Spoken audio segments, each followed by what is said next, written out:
main, the main role of permissionless consensus to sequence messages, and we will see the properties of this layer. Okay, so can we abstract away the UX? So kind of as a thought experiment, I wanna go, a slight detour and talk about games. So, not less profitable market. And of course, if you play chess, classical chess or rapid chess, before you go to sleep, like I do, then of course you don't really care about the server infrastructure. You move your pieces, you don't care if you lose or win. Whenever the transaction or the move will be sent, you're good. You're losing anyways. But if you're a pro player, all you care, you care a lot about the UX, the properties of the server. So the right analogy here is compare a sequencing layer in crypto to the server infrastructure of the gaming platform you're using.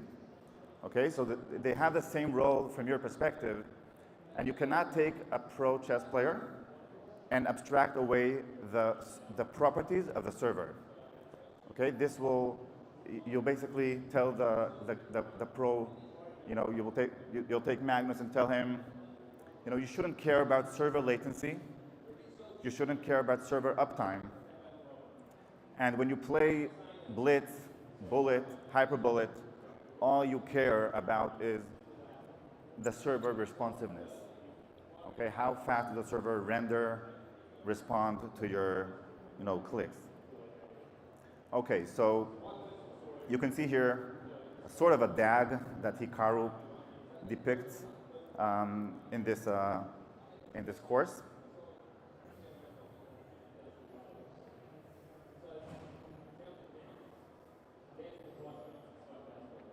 And now I suggest we go deeper into this analogy and really compare and list the two metrics. The metrics of infrastructure of servers that you're used to, let's take gaming, we can take any other example, versus the metrics that we use in crypto. And you'll see they're not that different. There's a large overlap. So this picture is kind of my feeling from engaging in conferences. As a layer 1 researcher, kind of feel everyone has their own stand of tomatoes and they explain why their tomatoes are better. So I have throughput, TPS, I have threshold of Byzantine fault tolerance, you have confirmation times, we all brag about our metrics. So I'm kind of hope this convention is less cynical. So I want to push the point that these metrics have an implication to you. So roughly latency, in both systems you have latency.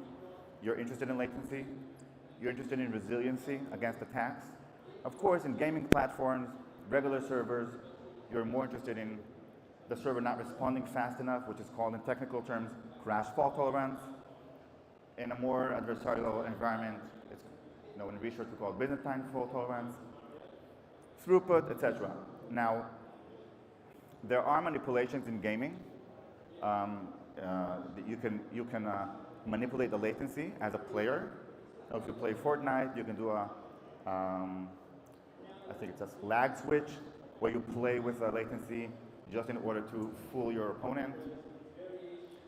So all these metrics are shared across regular infrastructure of servers and crypto.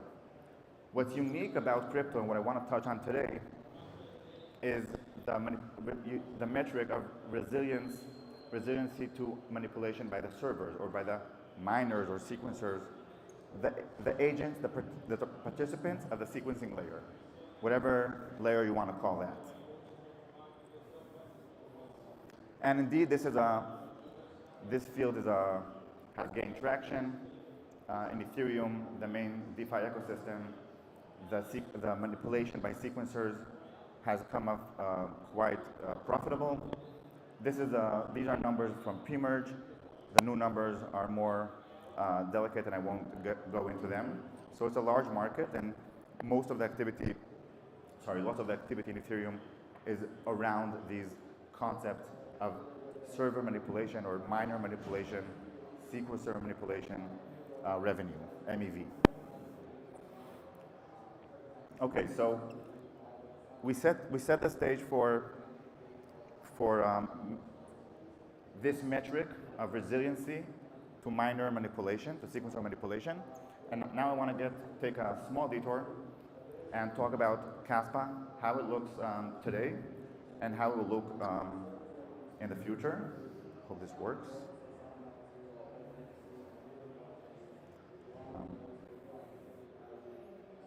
Not sure.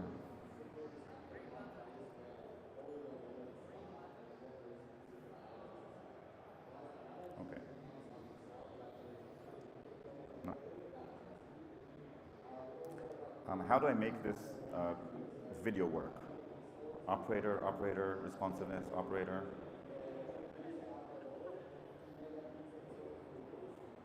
Okay, so you should imagine that there's a live DAG here that's flowing from left to right, and you have here a depiction of Caspa visualizer. If the operator here can click the KGI, that would be awesome. And if not, then just use your imagination. You have here a DAG with roughly 1 block per second. And then this is how Caspa operates today.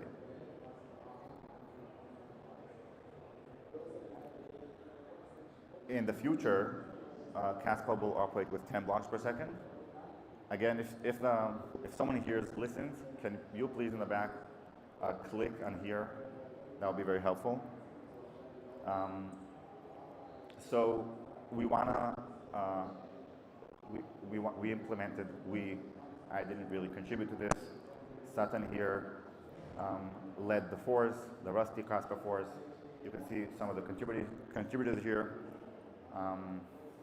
Someone 235, Tiram 88, JWJ, Maxim, quota of stuff, most of which I'm not familiar with. It's actually open source, and open source vibes and culture. And the vision of 10 blocks per second is that things become internet speed crypto, internet speed proof of work. So you keep the same ethos, the same principles of Bitcoin, of a Nakamoto system, proof of work, blocks, transactions, all the things you're familiar with, and you are just sequencing the messages differently, sequencing the blocks differently, in a way that is guaranteeing eventual agreement, similarly to Nakamoto consensus. Okay, last attempt. Luke, can you ask the operator to press something? Thanks. Now, so we started with 1 block per second, just to keep it going. Then Sutton took on the endeavor of writing things in Rust and enabling things to run on 10 blocks per second. And then I was imagining we can run with 100 blocks per second. And now you might ask, what's the benefit of 100 blocks per second? This seems like kind of indistinguishable from the user's perspective, because the human user has no difference between 100 milliseconds and 10 milliseconds. This is way below our bar responsiveness. And okay, so I guess that's a no.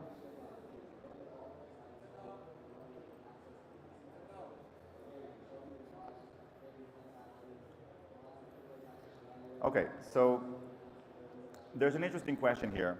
Why am I pushing for 100 blocks per second? So there are two reasons here.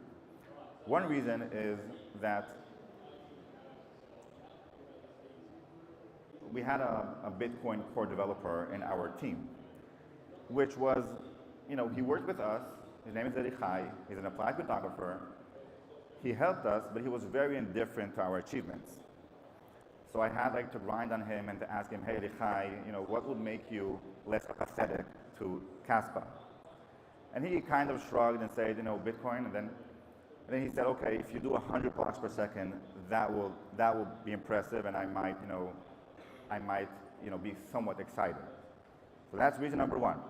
And reason number two is that I argue that you want to have competition between the sequencers regardless of confirmation times. So even if by increasing the network speed from 10 blocks per second to 100 blocks per second, even though the user will not see any difference, noticeable difference in responsive time, in responsiveness, the impact on the competitiveness of sequencing is large. And let me now dive into this. So, everyone has their own tomatoes, as you've seen, and I want to present my own tomato, a new metric, SPR, the number of sequences per round. It's not very sophisticated.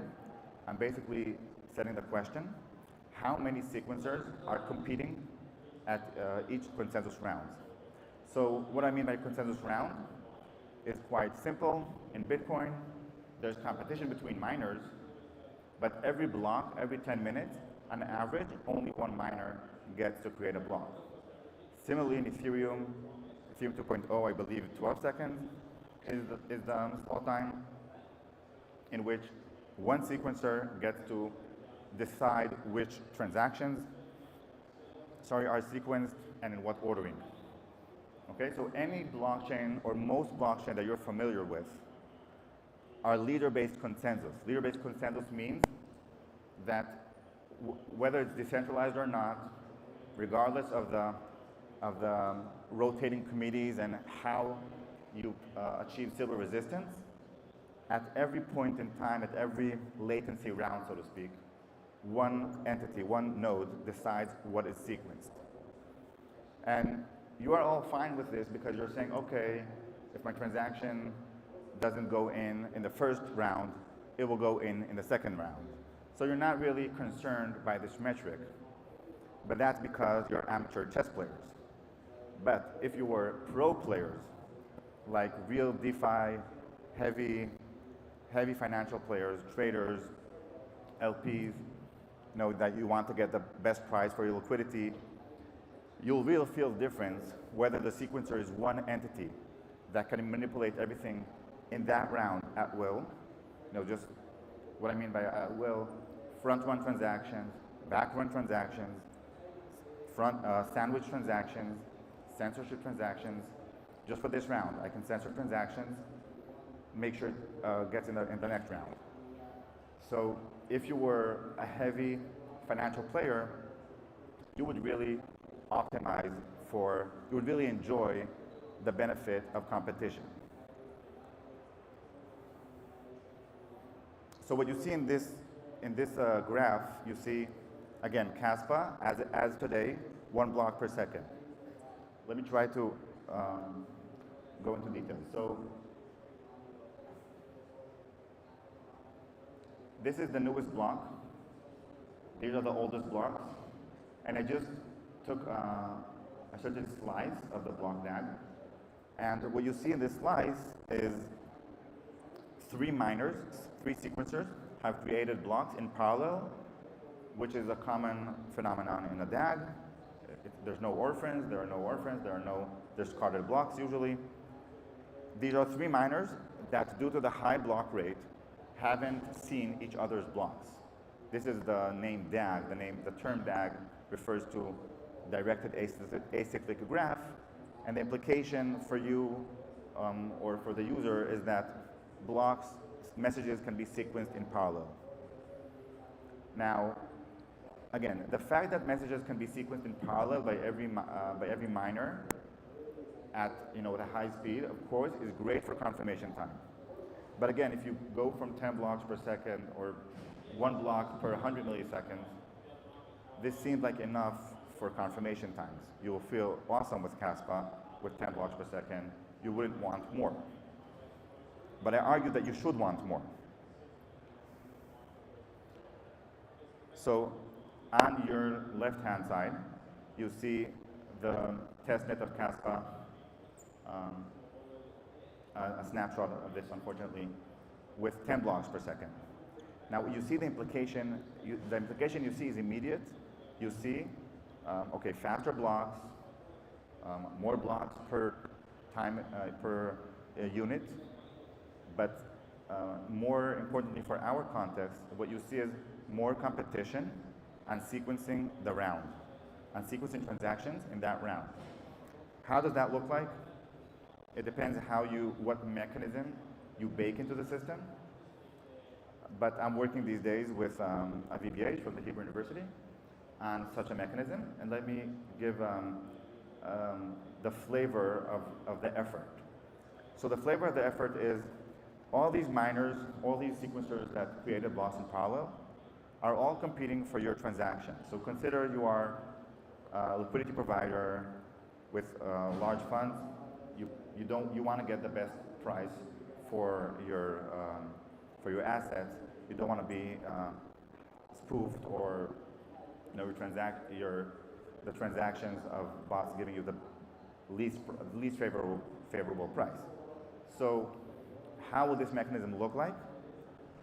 Something along the lines of first price auction, second price auction.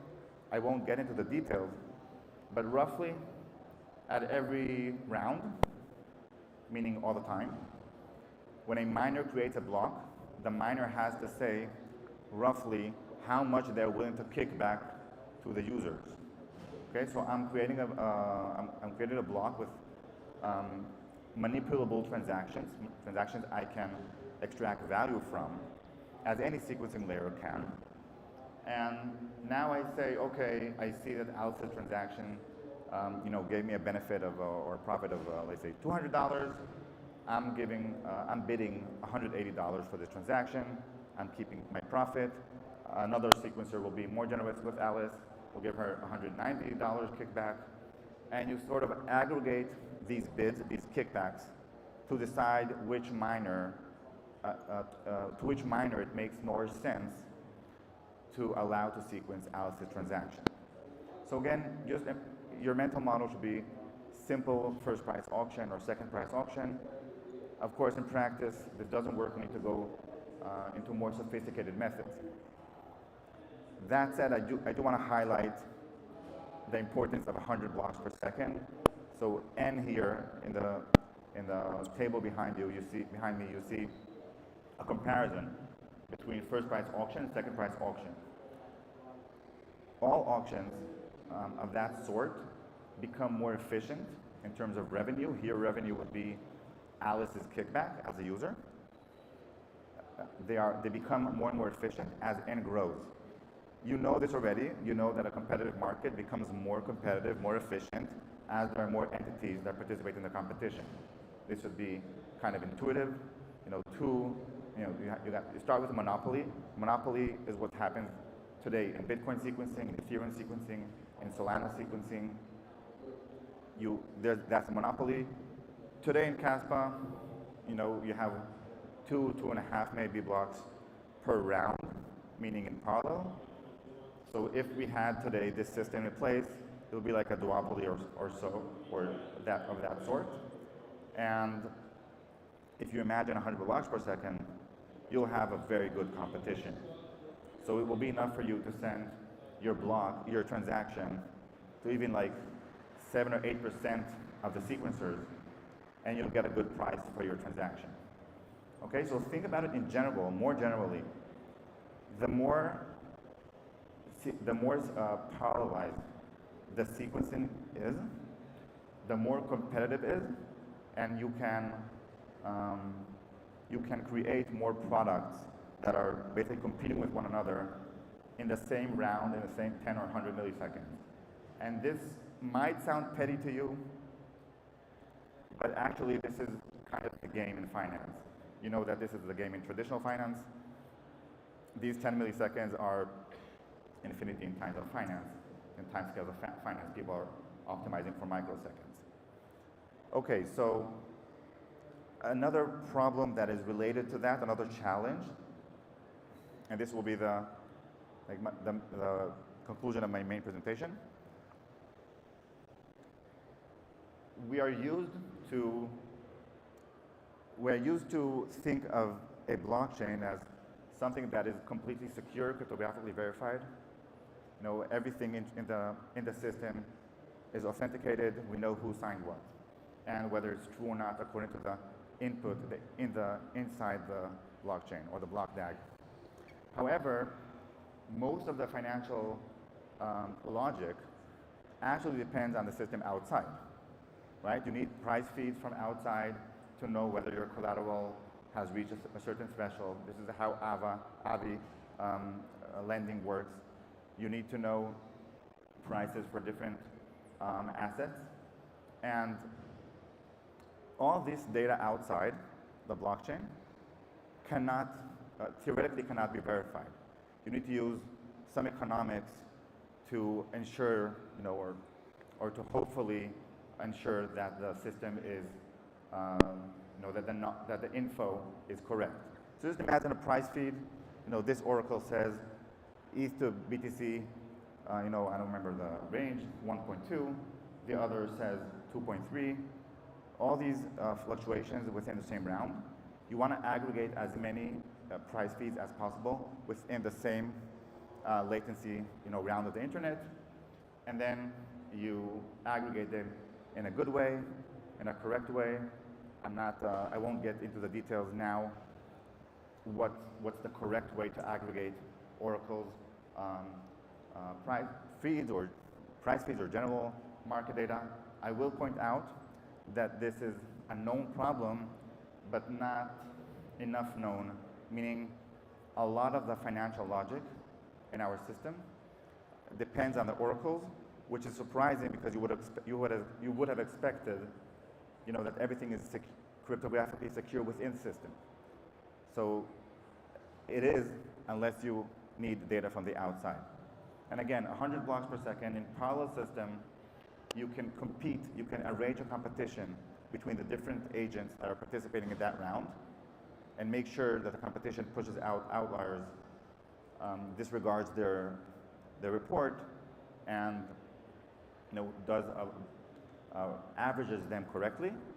I started a research project with Elliot as a master's student in ETH Zurich, and we are still working on this.